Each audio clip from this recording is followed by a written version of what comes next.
Donc, comme la parole de Dieu nous recommande en toutes choses, quoi que nous fassions en parole ou bien en œuvre, nous le faisons au nom de notre Seigneur et Sauveur Jésus-Christ. Donc, prions et remettons toutes choses entre les mains de Dieu.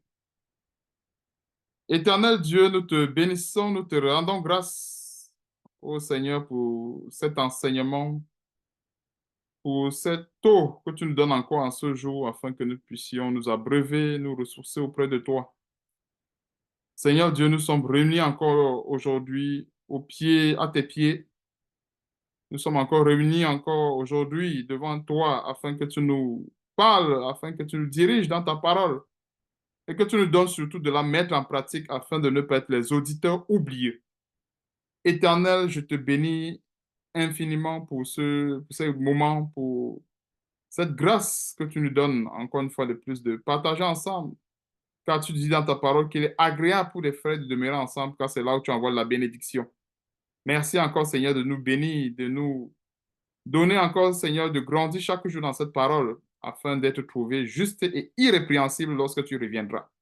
Sois béni, sois glorifié, éternel, pour toutes choses, et surtout, c'est dans le nom puissant et merveilleux de notre Seigneur Sauveur Jésus-Christ que nous t'avons ainsi prié. Amen. Amen, amen, gloire à Dieu. Donc, le texte de base aujourd'hui, nous allons voir des révélations sur le rocher d'Horeb. On va voir ce que cela signifie. La Bible dit, la parole de Dieu dit ceci, tout ce qui a été fait dans l'ancienne alliance, c'est l'ombre des choses à venir. En fait, tout ce que nous avons, en fait, toutes les images que nous voyons dans l'ancienne alliance, c'est l'ombre des choses à venir. Donc aujourd'hui, il est question de parler des révélations, des très grandes révélations d'ailleurs, autant pour moi, qu'on peut tirer sur le rocher d'Horeb. Dans le texte de base, c'est dans Exode chapitre 17. Exode chapitre 17. Je vais aller, on va aller commencer à partir du verset 5 jusqu'au jusqu'au verset 7. Mais déjà, pour être dans le contexte, c'était une situation où le peuple avait soif. Ils étaient pressés par la soif et, et le peuple d'Israël mettait la pression à Moïse pour avoir de l'eau. Et Dieu a donné donc cette instruction à Moïse de frapper le rocher avec sa verge et il sortira de l'eau. Et maintenant, il est question de comprendre aujourd'hui en profondeur c'est quoi le rocher d'Horeb. Aujourd'hui, à l'aide de la grâce, qu'est-ce que cela signifie, ce rocher d'Horeb? Et nous allons comprendre beaucoup de révélations là-dessus. Et ces révélations, quelque part, c'est pour nous fortifier. Parce que nous savons tous que Dieu nous a préparés d'avance avec ses paroles, bien avec ses écrits, pour que nous soyons édifiés en tant qu'Église du Seigneur, afin que nous soyons fortifiés, bâtis comme des tours fortes, qui ne vont pas, je voulais dire des tours fortes qui vont résister à tout genre de tempête. Donc, on va commencer à partir du verset 5. L'Éternel dit à Moïse, je lis au nom de notre Seigneur et Sauveur Jésus-Christ, l'Éternel dit à Moïse, passe devant le peuple et prends avec toi des anciens d'Israël, prends aussi prends aussi dans ta main, autant pour moi, ta verge avec laquelle tu as frappé le fleuve et marche. Et notons déjà pour mettre les choses en contexte, Moïse avait été investi par Dieu. Moïse, parmi le peuple de Dieu, représentait l'autorité de Dieu. Donc aujourd'hui, c'est comme les bergers, tous ceux qui ont été appelés dans le corps de Christ à conduire le peuple de Dieu, à donner la nourriture solide, la nourriture de la parole de Dieu, sont en quelque sorte, entre guillemets, des Moïse. Un peu, quand il dit des Moïse, en fait, Dieu a voulu garder cette autorité aujourd'hui. C'est pour ça que nous avons les dons de ministère tels que les pasteurs, docteurs et autres. Donc, c'est la continuité. C'est la même chose qui continue. Sauf que la différence entre les Moïse d'aujourd'hui et les Moïse de l'Ancien Testament, c'est qu'il n'y a pas trop d'écart avec le peuple. Parce que Dieu a donné son esprit à tout le monde afin que nous tous soyons rapprochés. C'est ça la différence. Dans l'Ancienne Alliance, c'est celui qui conduisait le peuple qui était investi de ce pouvoir, qui avait le Saint-Esprit, qui avait tous les pouvoirs pour diriger le peuple. Alors qu'aujourd'hui, Dieu a donné le pouvoir à tout le monde, mais il a quand même érigé une personne dans l'Église pour pouvoir diriger le reste. Donc, c'est ça un peu la différence entre l'autorité qu'on pouvait apprécier dans l'Ancienne Alliance versus la Nouvelle Alliance. Alors, verset 6. Voici, je me tiendrai devant toi sur le rocher d'Oreb. Alors, il y a un très grand détail qu'on peut y remarquer au verset 6. Dieu dit ceci, je me tiendrai devant toi, c'est-à-dire devant Moïse. Et quelque part, il précise une position qui est très importante par rapport à l'autorité qu'il a sur Jésus-Christ. Il dit bien sur le rocher d'Oreb. Donc, quand nous allons à 1 Corinthiens chapitre 11, verset 3, nous voyons bien que Dieu est le chef de Christ, Christ est le chef de tout homme. Alors, le fait qu'il soit sur le rocher d'Oreb, qu'est-ce que cela renvoie? Le rocher d'Oreb, déjà, ici pour commencer, nous allons voir ça sur deux plans. On va voir le rocher d'Oreb comme étant Jésus-Christ et le rocher d'Oreb comme étant nous-mêmes. Vous voyez un peu, c'est vraiment des très grandes révélations de la parole de Dieu. Donc, le premier détail que nous allons d'abord voir, c'est pour ça qu'il dit que j'ai voulu que l'enseignement soit sur soit scindé en deux étapes. Donc, la première étape, c'est le rocher d'Oreb étant comme Jésus-Christ, c'est-à-dire étant la révélation qui est Jésus-Christ. Et il y a aussi également, dans un deuxième plan, le rocher d'Oreb qui, en fait, qui révèle en fait l'identité du chrétien, du véritable chrétien qui a reçu Christ. Donc, gardons le premier plan d'abord, le rocher d'Oreb qui représente d'abord Jésus-Christ. Alors, dans le rocher d'Oreb qui représente Jésus-Christ, qu'est-ce que nous voyons? Dieu dit ceci, je me tiendrai devant toi sur le rocher. Ça, c'est une position d'autorité que Dieu a sur Jésus-Christ. Et c'est Jésus-Christ ici qui est l'image de ce rocher. Donc, tu frapperas le rocher et il en sortira de l'eau. L'eau ici, c'est l'image de quoi? C'est l'image de la parole de Dieu. Donc, l'eau qu'ils avaient bu dans le désert, c'est en fait la parole de Dieu pour nous aujourd'hui. Donc, disons-nous qu'il faut toujours contextualiser la chose dans la grâce. C'est-à-dire, pour qu'on puisse mieux comprendre l'enseignement, il faut vraiment qu'on comprenne les items comme étant dans la grâce. Alors, l'eau là qui sort du rocher, c'est la parole de Dieu. Alors, est-ce que si si nous sommes dans une situation de détresse, si nous sommes dans le désert, si nous sommes tribulés, est-ce que nous devons murmurer pour avoir de l'eau, qui est la parole de Dieu? Bien sûr que non, c'est la mauvaise façon de faire. Qu'est-ce que nous devons faire? La Bible nous recommande ceci dans Philippiens chapitre 4, verset 6. Ne vous inquiétez de rien, mais faites connaître vos besoins à Dieu par des prières et des supplications et veillez-y avec des actions de grâce. Voilà le moyen en fait, voilà en fait l'arme que nous avons. Mais voilà le moyen que nous avons pour communiquer avec Dieu lorsque nous sommes dans la détresse. C'est Philippiens chapitre 4 au verset 6. Ce ne sont pas les murmures. On ne communique pas avec Dieu avec les murmures. Et il y a aussi également un autre détail. Un autre détail. Je vais ouvrir une petite parenthèse dans Ésaïe. Ça, c'est un petit détail par rapport, petite parenthèse que je vous par rapport au désert.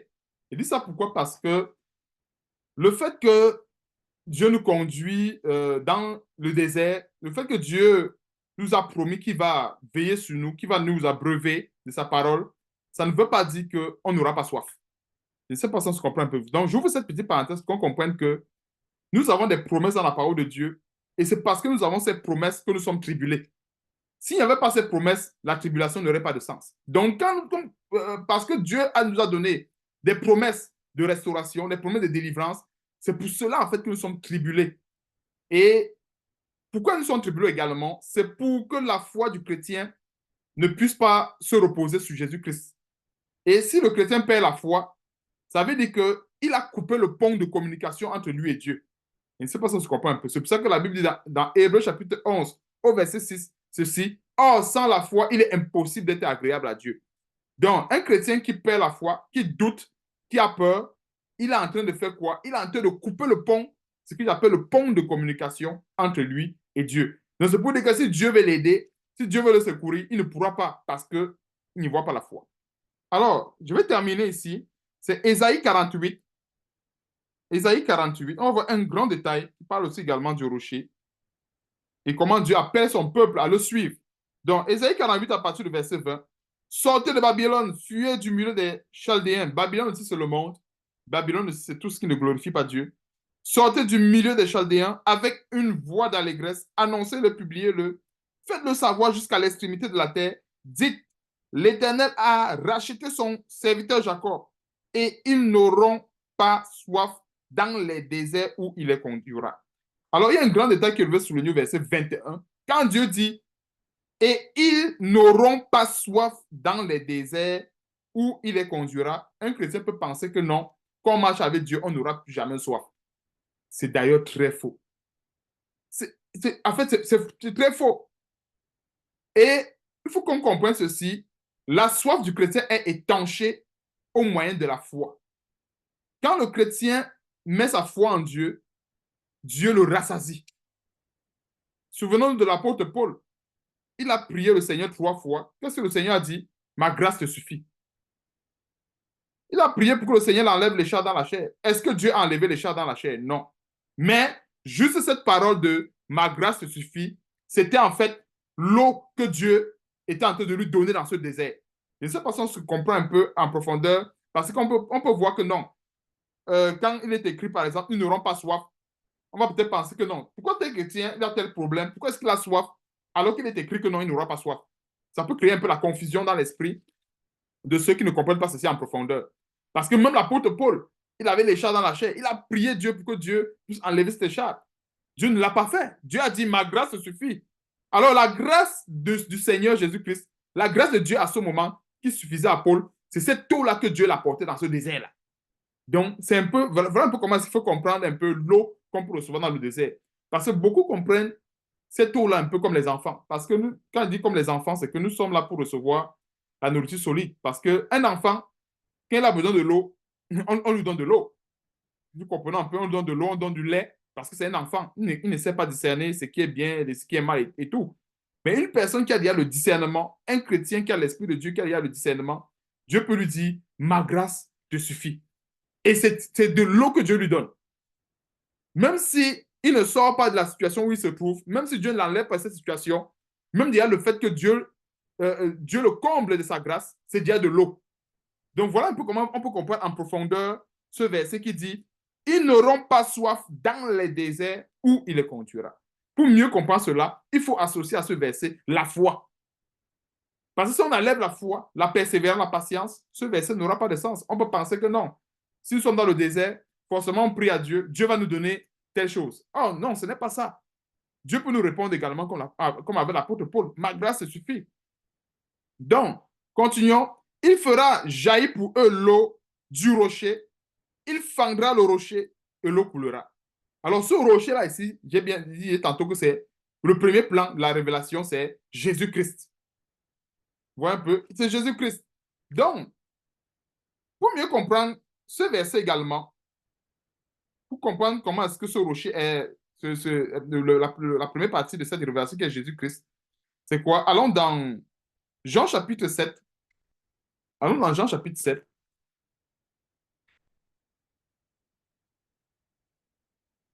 Jean chapitre 7, verset 37. Jean chapitre 7, verset 37. C'est le verset qui explique encore en profondeur que ce rocher, c'est Jésus-Christ. Il y en a plusieurs, il y a plusieurs versets. Je prends juste ce verset-là. Jean chapitre 7, verset 37. Le dernier jour, le grand jour de la fête, Jésus se tenant debout s'écria, si quelqu'un a soif, qu'il vienne à moi et qu'il boive. Donc, notre Seigneur Jésus-Christ, c'est lui la source d'eau. Et nous voyons aussi également avec la femme, la même discussion avec la femme samaritaine. Donc, partout nous voyons le rocher, c'est Jésus-Christ en premier. Maintenant, donc, au verset 38, qu'est-ce que le Seigneur dit? Celui qui croit en moi, les fleuves d'eau vive couleront de son sein, comme dit l'Écriture. Là, maintenant, ce n'est plus lui. Nous sommes dans la deuxième partie de la révélation. C'est maintenant celui, donc quiconque, selon Galates chapitre 2 au verset 20, si je vis, comme l'apôtre Paul le disait, ce n'est plus moi qui vis, mais c'est Christ qui vit en moi. Quand on associe ce verset, Galates chapitre 2 verset 20, avec Jean chapitre 7 verset 38, ça donne ceci. Celui qui croit en moi, des fleuves d'eau vive couleront dans son sein. Donc les fleuves d'eau vive aussi également, ça coule dans le sein des véritables chrétiens qui ont mis leur espérance, qui ont mis leur croyance, qui ont mis leur foi en Jésus-Christ. C'est pour ça que je disais tantôt que ce rocher aussi également, d'Oreb, c'est aussi également le chrétien. Maintenant, il y a aussi un grand détail qui est attaché à ce rocher. L'autre révélation qui est attachée à ce rocher, c'est le bâton de Moïse qui frappe le rocher. Et ça, c'est le grand symbole de l'amour de Dieu. On va le voir par la suite. Euh, Dieu dit ceci, tu frapperas le rocher. Alors, il frappe le rocher avec son bâton. Quand il dit que c'est un symbole de l'amour de Dieu, c'est que quand nous regardons par exemple notre Seigneur Jésus-Christ, avant de devenir une bénédiction pour nous aujourd'hui, il a été frappé par Dieu, figurativement parlant. Et quand il dit qu'il a été frappé par Dieu, ce n'est pas le frapper par exemple des méchants, le frapper par exemple de la malédiction. Allons dans Isaïe 53, on va mieux comprendre ce détail. À Isaïe 53,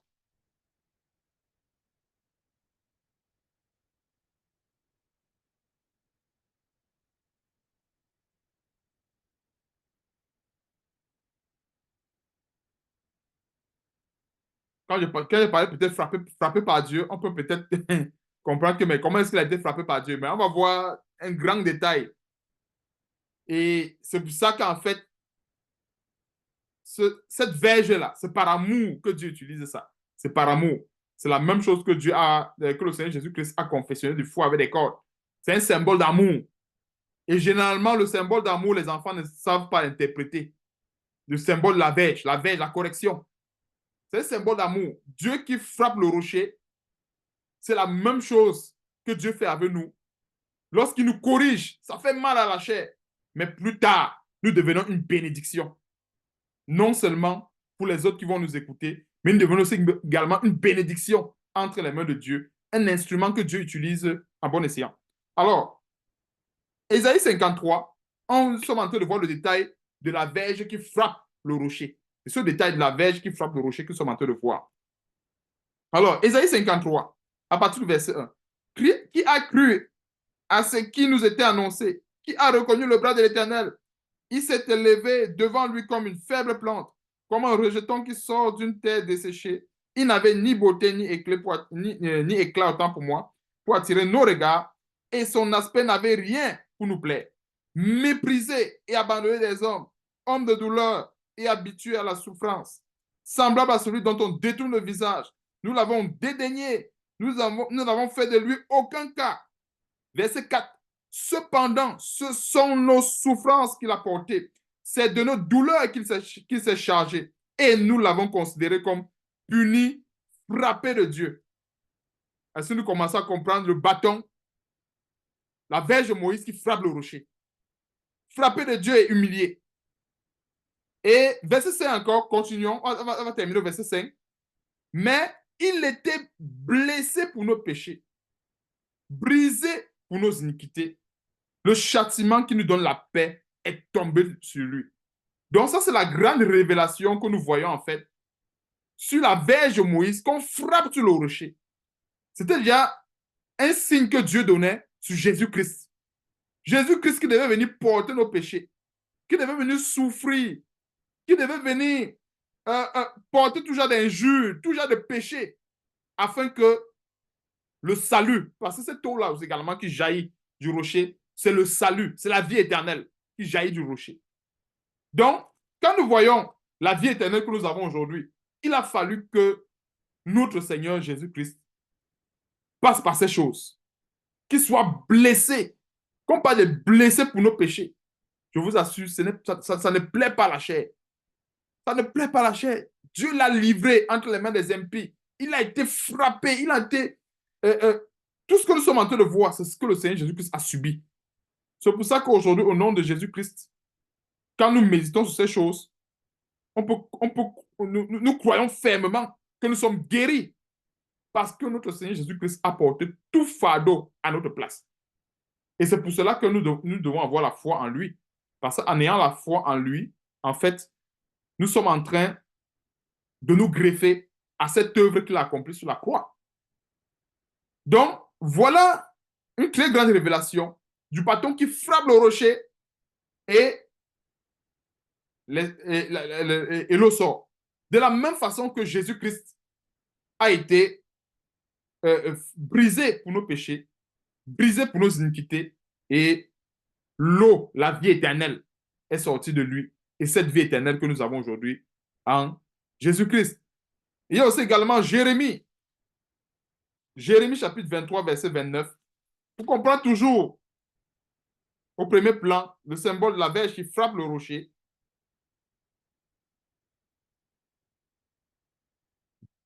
Que Dieu nous donne vraiment que Dieu nous donne la foi. Parce que des fois, on peut vivre des situations pareilles et on ne sait même pas. On ne sait pas. Peut-être c'est Dieu qui est en train de nous, de nous polir comme ça avec sa parole. Il voudrait bien que des sources d'eau sortent de nous, mais peut-être pas des murmures, pas la désobéissance, la rébellion. On empêchera cela. Jérémie 23, verset 29. Nous avons un grand détail sur la parole de Dieu. Et la parole de Dieu, c'est encore, en d'autres termes, Dieu lui-même.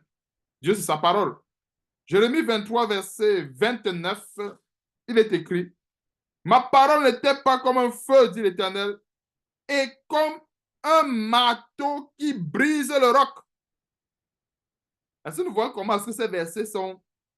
en fait, ce sont les mêmes... En fait, c'est la même parole que nous voyons. C'est quasiment la même parole. La verge qui est frappée sur le rocher, le marteau qui brise le roc. Quand la Bible dit que ma parole est comme un marteau qui brise le roc, pensons-nous que Dieu brise le roc, pourquoi? Dieu brise le roc pour qu'en fait, qu'il en sorte de ce roc ou de ce rocher de l'eau. Et l'eau, en ce moment qui sort, c'est le symbole de la nouvelle créature que nous sommes en Jésus-Christ. Est-ce que nous voyons un peu? Je suis en train d'entrer dans le second plan. La Bible dit quoi? Dans le second plan, si nous sommes en Christ, nous sommes quoi? Une nouvelle créature. Les choses anciennes sont passées et voici toutes choses sont devenues nouvelles. Mais avant d'y arriver, beaucoup de gens ne savent pas qu'il faut d'abord que le marteau de Dieu passe. Et quand le marteau de Dieu frappe le rocher ou le roc de nos cœurs, ou le roc du cœur du chrétien, en fait, l'eau qui sort de son cœur à ce moment-là, c'est la nouvelle créature qui... En fait c'est la nouvelle personne que Dieu veut. Parce qu'en fait, c'est de cette eau-là qu'on a besoin. C'est de cette eau-là que Dieu a besoin. Et pour avoir cette eau, Dieu utilise sa parole, qui est un marteau, pour frapper le roc. Et c'est en frappant le roc que l'eau jaillit du rocher. Et l'eau, là aussi également, c'est le symbole de la nouvelle créature que nous sommes en Jésus-Christ. Donc, on ne peut pas devenir une nouvelle créature si la parole de Dieu ne vient pas frapper le rocher du cœur pour qu'en fait, cette nouvelle créature sorte. Parce qu'il y a beaucoup de chrétiens qui veulent devenir des nouvelles créatures, mais qui ne veulent pas le marteau de la parole de Dieu.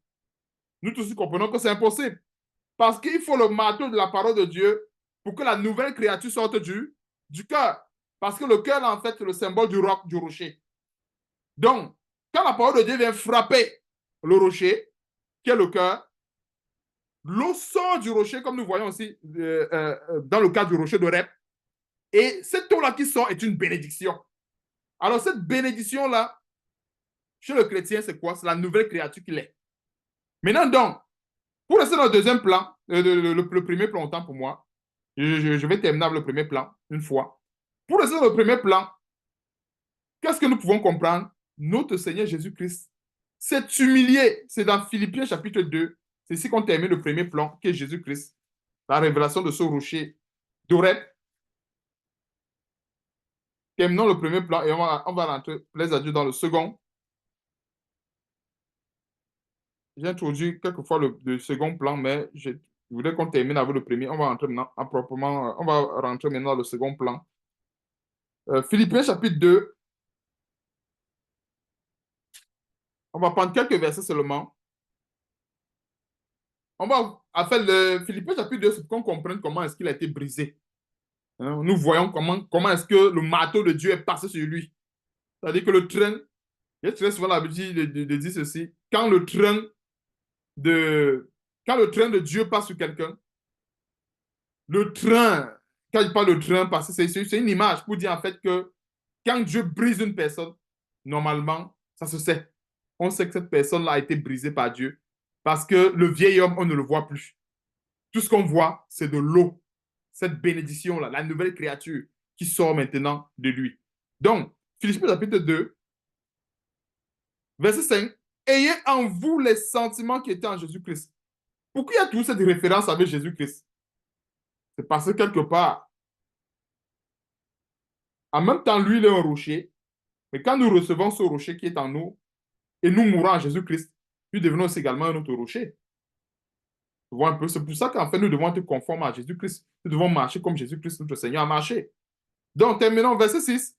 Lequel, existant en forme de Dieu, n'a point regardé comme une proie à arracher d'être égal avec Dieu, mais s'est dépouillé lui-même. On a vu tantôt qu'avec ce rocher de Rep, Dieu était sur le rocher. Et le Seigneur Jésus-Christ a observé cette position d'autorité de Dieu sur lui. Et des fois, on n'arrive pas à comprendre comment est-ce qu'il y a beaucoup de doctrines, beaucoup de gens qui sont tellement égarés, qui font l'effort de s'égarer en pensant que Jésus-Christ est Dieu, le Père, lui-même. Alors que c'est faux. Dans plusieurs versets, dans tant de versets, nous voyons comment Jésus-Christ lui-même parle de son Père. Et nous voyons comment est-ce que, même avec ce chapitre sur le rocher de Rep, nous voyons encore l'autorité de Dieu sur Jésus-Christ. Donc, mais s'est dépouillé lui-même, verset 7, en prenant une forme de serviteur, en devenant semblable aux hommes et ayant paru comme un simple homme, il s'est dépouillé, verset 8, lui-même, se rendant obéissant jusqu'à. On avait souligné ce détail une fois. Le jusqu'à, c'est parce que quelque part, avant d'aller sur la croix, le Seigneur Jésus-Christ avait une position élevée, mais il s'est rabaissé. Il a accepté encore de recevoir les coups de Dieu, de recevoir le marteau de Dieu, afin que nous soyons réunis aujourd'hui au nom de Jésus-Christ. C'est grâce à ce marteau de Dieu-là que nous sommes réunis aujourd'hui. S'il avait refusé les coups de marteau de Dieu, le coup de ce marteau, on ne serait pas là aujourd'hui. C'est pour ça que même quand il a prié, il n'a pas murmuré. Avant d'aller sur la croix, il a prié. Et au final, il a dit à Dieu que ta volonté soit faite. En disant que ta volonté soit faite, il confessait ici que non, j'accepte le coup de marteau que tu me donnes. J'accepte. Parce que ce coup de marteau, c'est pour briser le rocher de mon cœur, afin que la vie éternelle sorte. Afin que le salut sorte de mon cœur. Et c'est de ce salut que nous avons aujourd'hui, qui est en Jésus-Christ. Il s'est humilié lui-même en se rendant obéissant jusqu'à la mort. Même jusqu'à la mort de la croix. C'est pourquoi Dieu l'a souverainement élevé. Alors aujourd'hui, dans la foi en Jésus-Christ, on ne crée pas notre évangile. Nous marchons sur les traces de Jésus-Christ. Nous imitons Jésus-Christ point par point. Je précise, point par point. Nous l'imitons. Si lui, il a accepté prendre les coups de Dieu, prendre le marteau de Dieu, afin que nous soyons réunis aujourd'hui, afin que nous bénéficions de la délivrance sur le péché, la délivrance sur les esprits impurs, c'est parce qu'il a accepté, selon Ésaïe 53, de prendre le marteau de Dieu sur lui. Maintenant donc, si plus tard, on veut rentrer dans la joie du Seigneur, nous devons aussi également accepter de prendre le marteau de Dieu sur nous, qui est la parole de Dieu. Donc, c'est pour ça qu'en fait, le but de cet enseignement d'aujourd'hui, c'est de comprendre qu'en fait, que la parole de Dieu, quand ça nous frappe le cœur, c'est pour nous transformer. C'est pour que, en fait, la nouvelle créature que Dieu veut sorte de nous, la vraie créature. Parce que ça peut faire terriblement mal. Je vais donner un exemple pour qu'on comprenne amplement ce verset. Généralement, quand nous sommes confrontés à des situations où il faut pardonner à nos ennemis, il y a beaucoup des sœurs surtout qui ont été confrontées, des femmes, des frères qui ont été confrontés à des situations pareilles. Imaginons une femme qui a été déçue par son mari, qui a été outrancièrement déçue par son mari, et que Dieu lui recommande de pardonner à ce mari. Ça peut faire terriblement mal au cœur. Ça peut aussi également être le cas d'un frère qui a été déçu par un autre frère, qui a été déçu par une soeur, peu importe. Et quand la parole de Dieu demande de pardonner, à ce moment, ce verset-là devient comme le coup de marteau. Pourquoi? Parce que la chair du chrétien veut se venger. La chair veut se rebeller. La chair veut se venger. La chair veut dire, OK, comme il m'a fait ceci, je lui rendrai l'appareil. Mais Dieu dit non, aimez vos ennemis, pardonnez à ceux qui vous ont persécuté, etc. Et à ce moment-là, en s'efforçant pour pardonner, je vous assure, pour une personne qui vous a vraiment fait du mal, celui qui dit qu'il ne ressent rien, non, ça veut dire que la personne n'a pas fait du mal. Ça, c'est clair. Ça, je parle vraiment de quelque chose. Si celui qui dit que non, il peut pardonner facilement à ses ennemis, non, c'est que cet ennemi-là n'a pas vraiment fait du mal. C'est que c'était pas vraiment mal.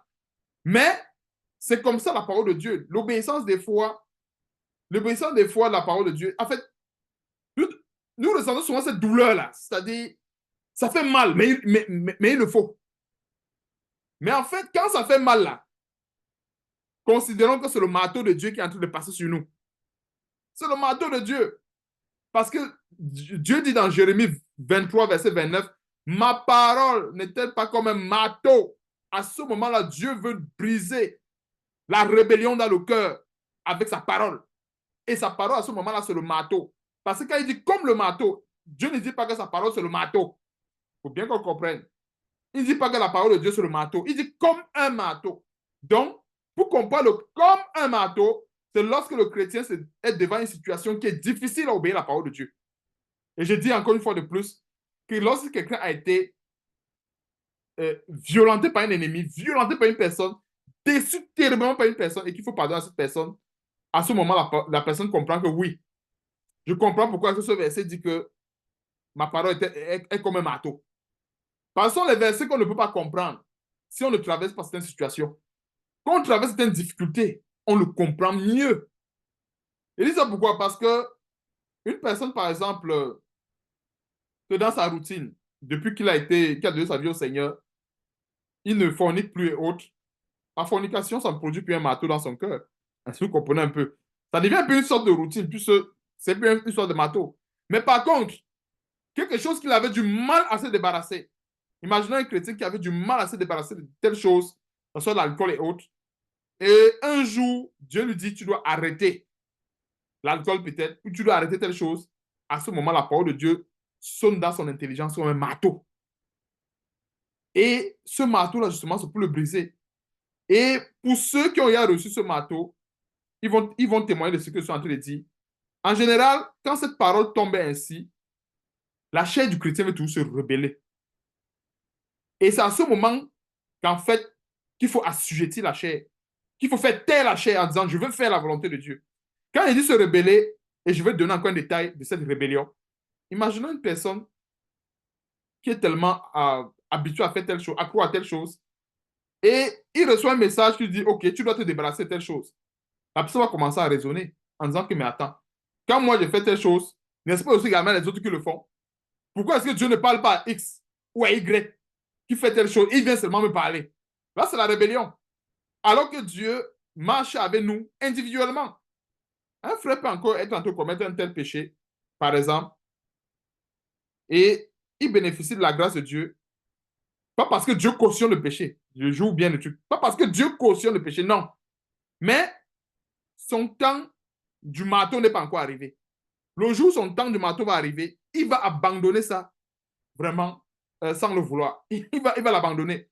Et quand le temps du marteau de Dieu arrive, c'est soit on accepte ce marteau-là qui nous brise et la nouvelle créature sort comme l'eau, tel que nous avons vu du rocher de Rep, soit on se rebelle et là on est écarté de Dieu. Il n'y a pas le milieu. Je vais reprendre ceci. Quand un avertissement de Dieu tombe, quand la parole de Dieu tombe comme le marteau, c'est soit on accepte humblement ce marteau nous écraser pour que la nouvelle créature sorte de ce cœur qui a été endurci longtemps, comme l'eau du rocher, ou bien la personne se rebelle, raisonne, et là maintenant, elle baisse dans les raisonnements et elle est maintenant écartée loin de la face de Dieu. En général, ce sont des moments très décisifs parce que quand le marteau de Dieu tombe, c'est au chrétien de choisir à ce moment. Soit il choisit obéir à la parole de Dieu qui va l'écraser et devenir une nouvelle créature en vrai, soit il se rebelle contre l'autorité de Dieu, contre la parole de Dieu, et alors là, il est chassé loin de Dieu. Donc, il n'y a pas, en réalité, le milieu. Et c'est ça, en fait, ce qu'on peut comprendre de ce rocher de Rep. Parce que quand on voit la veille qui frappe le rocher et l'eau sort, on peut se dire, ah, C'est un simple. Et pourtant, regardons comment nous pouvons, comment dirais-je, comprendre des grands. Comment nous pouvons recevoir des révélations de cette image. Et des révélations qui nous aident, eh bien, qui doivent nous aider dans notre marche chrétienne. Parce que des fois, quand la Bible dit que si quelqu'un est en Christ, les choses anciennes sont passées et qu'il est devenu une nouvelle créature, nous pensons que devenir une nouvelle créature, c'est parce qu'on a confessé le Seigneur, parce qu'on a été baptisé, on est forcément une nouvelle créature à l'instant T. Je ne dis pas qu'on ne devient pas une nouvelle créature. Je vais résumer, mes propos. Quand nous naissons de nouveau, quand nous avons accepté le Seigneur et qu'on a été baptisé, on devient une nouvelle créature sur le plan spirituel. Alors, dans cette nouvelle créature sur le plan spirituel, nous avons un nouveau statut, ce que j'appelle un nouveau statut devant le Seigneur. Maintenant, entre-temps, les petits détails de la vie, les petits détails de la foi, il y a encore certains petits détails à régler. Ce n'est pas pour rien que le Seigneur Jésus-Christ, s'adressant à ceux qui avaient cru, dans Jean chapitre 6, je crois, allons dans ce détail pour qu'on comprenne bien ce que je suis en train de dire. Parce qu'il faut comprendre que devenir une nouvelle créature, c'est aussi également un processus. C'est vrai, quand nous avons accepté le Seigneur Jésus-Christ, on a été baptisés, le statut change. Personne ne peut le nier. Le statut change.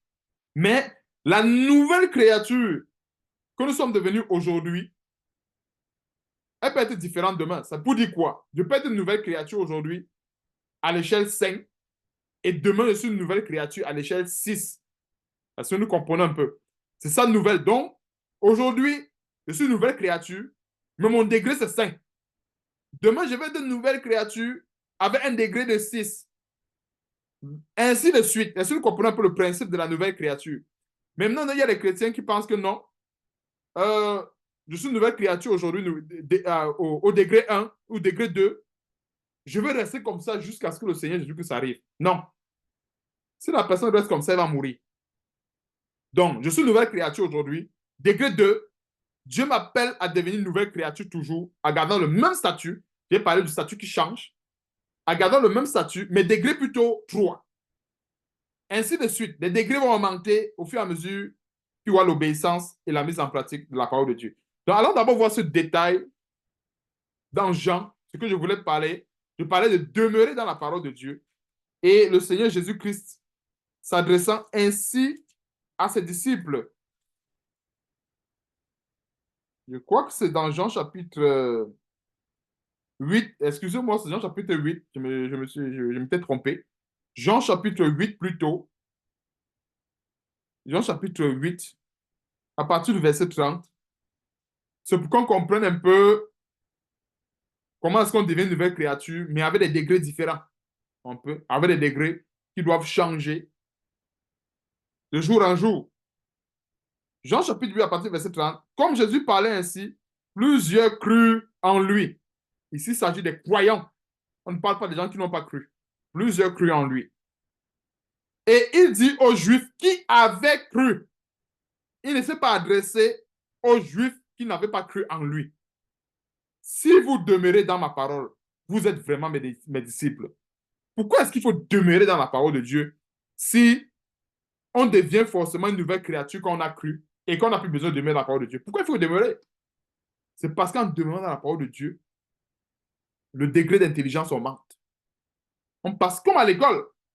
Comme à l'école. C'est le cours préparatoire, cours élémentaire 1, 6e, premier. Le niveau augmente, spirituellement parlant. Et c'est pour ça que le Seigneur Jésus conclut en disant ceci. Vous connaîtrez la vérité et la vérité vous affranchira. Comment la vérité va affranchir déjà une personne qui a été une nouvelle créature? Une personne qui a cru, comment est-ce que la vérité va l'affranchir? S'il n'y a pas de degrés dans l'intelligence. Comment? C'est là qu'on comprend qu'il y a des degrés dans l'intelligence. Donc, une personne qui a cru aujourd'hui, son degré, c'est peut-être 1. Mais elle ne va pas rencontrer le Seigneur avec ce degré. Donc, quand le Seigneur Jésus-Christ arrive, que la personne soit peut-être au degré 12. Parce qu'à un moment donné, si la personne garde le même degré, qu'est-ce qui va se passer? Le Seigneur Jésus-Christ avait donné un avertissement autant pour moi en église en disant, si tu ne te repens pas, tu te reviens par là où tu es. Je crois que le Seigneur a parlé de retirer le chandelier.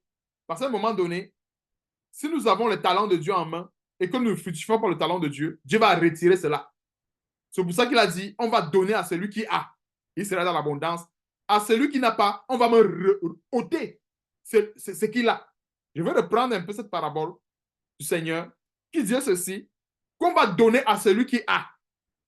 C'est-à-dire un chrétien qui est passé nouvelle créature degré 1, il tombe à nouvelle créature degré 2, Dieu l'encourage. Dieu lui donne encore assez de paroles pour qu'il passe au degré 3, par exemple. C'est ça, en fait, ce verset.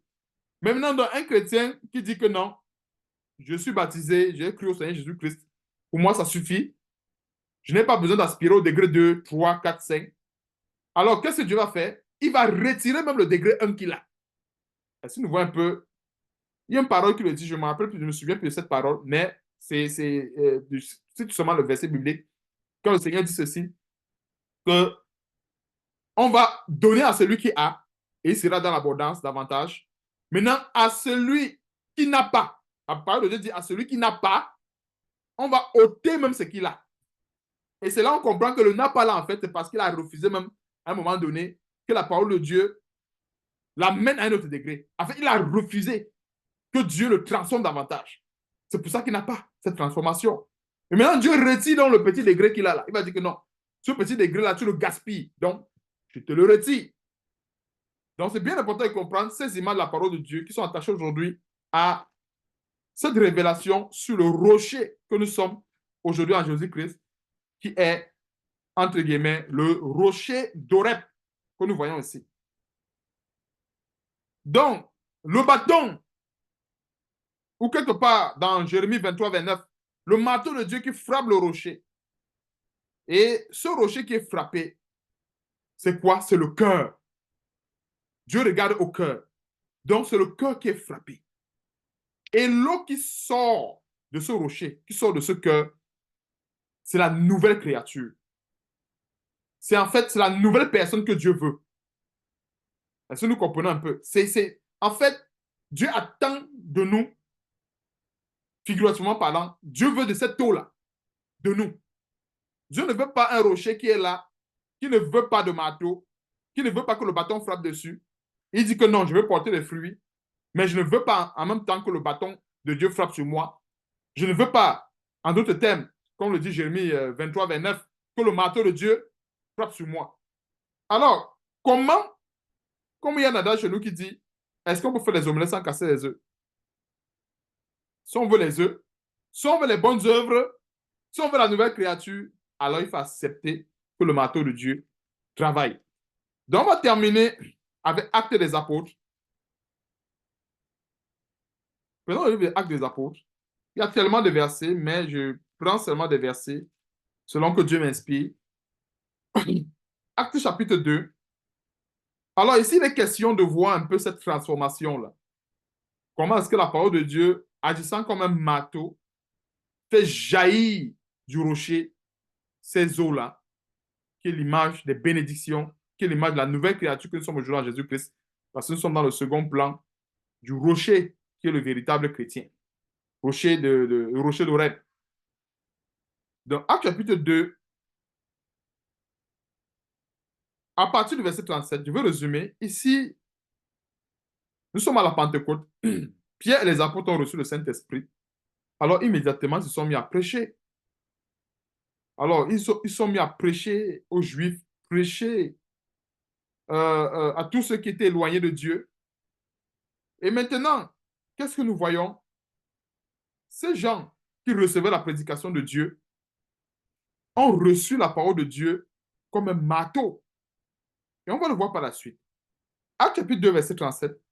Après avoir entendu ce discours, ils eurent le cœur vivement touché.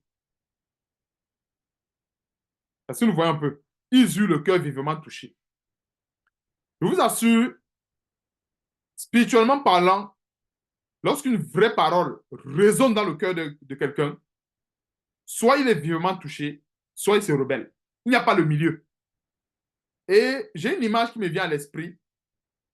C'est un peu comme, c'est un peu comme, c'est un peu comme les champs de tir. Je ne sais pas si vous voyez un peu quand, quand les militaires tirent peut-être sur une cible. Généralement, quand la balle atteint la cible, ils vont dire que non, la cible a été touchée. Je ne sais pas si je comprends un peu. Ça dit, c'est la même chose. Si ces gens ont eu le cœur vivement touché, c'est parce que le marteau de Dieu avait fait son travail. Et où est ce marteau de Dieu? C'est toute cette prédication que nous sommes en train de voir. Quand l'apôtre Pierre disait ceci, prenons le verset 22 par exemple. Homme israélite, écoutez ces paroles. Jésus de Nazareth, cet homme à qui Dieu a rendu témoignage devant vous par les miracles, les prodiges et les signes qu'il a opérés par lui au milieu de vous, comme vous le savez vous-même. Cet homme livré selon le dessein arrêté et selon la préséance de Dieu, vous l'avez crucifié, vous l'avez fait mourir par la main des impies. Verset 24. Dieu l'a ressuscité en le délivrant des liens de la mort parce qu'il n'était pas possible qu'il fût retenu par elle. Juste ces trois versets, c'est le marteau. Est-ce que nous voyons un peu? Parce que quand regardons comment est-ce que c'est le marteau. Parce que cet homme, quand nous regardons peut-être, il y a un détail ici. Les apôtres continuent en disant ceci. Vous l'avez crucifié. C'est-à-dire, c'est une forme que c'est vous. Il ne dit pas que non, il a été crucifié. Non, vous l'avez crucifié. C'est un marteau. Et ça a pour but de produire quoi? Produire ce que nous sommes en train de voir ici. C'est tellement, il y a plusieurs qui ont eu du remords en disant ouais, on a eu un grand Seigneur comme ça, qu'on a méprisé. Et pourtant, voilà le salut que nous sommes en train de témoigner. Voilà le salut que nous sommes en train de voir. C'est pas à lui que le salut est venu. Donc, quand nous voyons le cœur qui a été vivement touché, c'est que ce cœur-là, en fait, le train de Dieu est passé sur ce cœur. Le cœur-là a été broyé, écrasé. Et c'est comme ça quand nous donnons la parole de Dieu, quand nous prêchons aux gens qui doivent recevoir la parole de Dieu, quand une personne reçoit la parole de Dieu, s'il ne se sent pas, en fait, si cette parole, je parle bien quand la personne est dans le péché, bien sûr, si cette parole ne vient pas écraser son cœur, en fait, quand c'est la vraie parole, soit il va se rebeller. C'est pour ça qu'en général, la plupart des gens qui ne veulent pas changer, dès qu'on leur donne une bonne parole, il faut qu'ils se dépouillent des œuvres des ténèbres, ils commencent à dire immédiatement, en fait, mon constat, c'est que ce sont des gens qui sont toujours sur la défensive. Tu juges, tu juges. Tu penses que tu es parfait. Tu penses que... Et pourtant, on n'a jamais dit qu'on est parfait. On donne seulement la parole de Dieu qui pousse les gens à se rapprocher de Dieu tout en se déployant les œuvres des ténèbres. Il y a plusieurs qui vont commencer à dire, vous pensez que vous ne péchez plus. Vous pensez que... Et pourtant, il n'y a aucun véritable prédicateur qui a dit qu'il ne pêche plus. Mais, comme ils ne veulent pas recevoir le marteau de cette parole, ils préfèrent se rebeller par ce genre de propos. Mais celui qui veut changer, celui qui a le cœur vivement touché, va examiner avec la parole de Dieu en disant, mais qu'est-ce que Dieu dit dans sa parole? En disant, ah, Dieu m'amène à me dépouiller de tout ce qui est mal, de tout genre de péché. Dieu m'amène à mener une vie de sanctification. Dieu m'amène à le suivre dans la droiture de sa parole. Ah, ok. Donc, certainement, Dieu est en train de m'amener par la bouche de cette personne à me convertir. Et là, la personne euh, euh, euh, euh, continue à avancer en disant, mais qu'est-ce que je dois faire? Et quand nous voyons la question que ces hommes ont posée, ils ont dit, homme frère, que ferons-nous? Ce sont des questions que nous savons. Quand une personne pose de pareilles questions, quand une personne pose une question comme cela, ça veut dire que le marteau de Dieu est passé. Parce qu'en général, il y a les gens qui prêchent la parole de Dieu. Et après, c'est les raisonnements. Donc vous pensez que telle chose, ce n'est pas de Dieu. Donc vous pensez que, c'est clair que ce n'est pas un, ça c'est un cœur de rebelle. Il a refusé de recevoir le marteau de la parole de Dieu. Puisque la parole de Dieu a un seul but, ramener le pécheur de l'égarement et le ramener de cette voie en le rapprochant de Dieu par la véritable parole. C'est-à-dire que Dieu utilise ses serviteurs pour, comment dirais-je, pour sauver la plupart des hommes, y compris le prédicateur lui-même, des voies de la mort. Pour sauver les hommes des voies de la mort. C'est tout ce que Dieu fait. Donc, dans ces versets, on peut constater que le marteau de Dieu était passé sur ces gens. C'est pour ça qu'ils ont dit, que ferons-nous? Et maintenant, dans la procédure qui est à suivre, que Pierre donne au verset 38, Pierre leur dit, repentez-vous et que chacun de vous soit baptisé au nom de Jésus-Christ pour le pardon de vos péchés et vous recevrez dans le Saint-Esprit. C'est le mécanisme par la suite pour que l'eau sorte du rocher. Et cette façon, on se comprend un peu.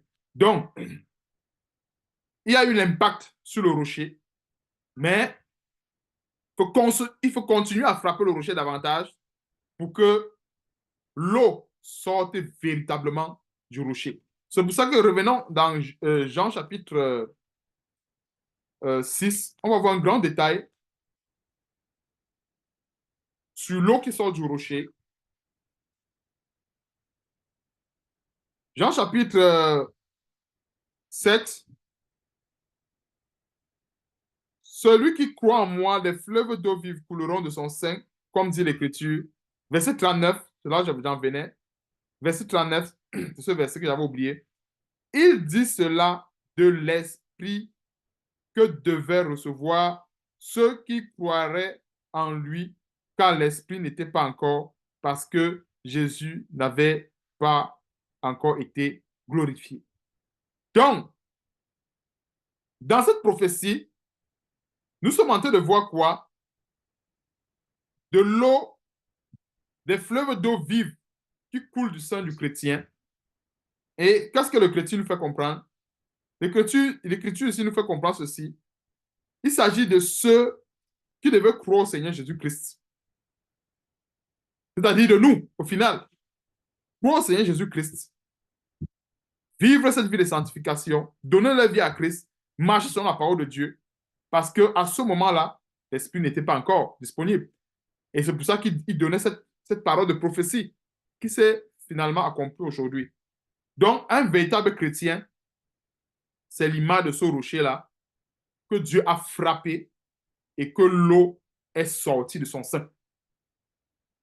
Nous voyons un peu. Tout comme Jésus-Christ, qui a été ce principal rocher que Dieu a frappé, bien sûr, pour que l'eau de la vie éternelle sorte de son sein. Nous sommes aussi également ce rocher que Dieu a frappé pour qu'en fait, de ce cœur sorte une nouvelle créature, de ce cœur sorte une nouvelle personne, ou bien de nouveaux, comment dirais-je, de ce cœur sortent de vrais chrétiens, des vrais adorateurs, comme le dit Jean chapitre 4, verset 23, ceux qui vont adorer le Père en esprit, en vérité.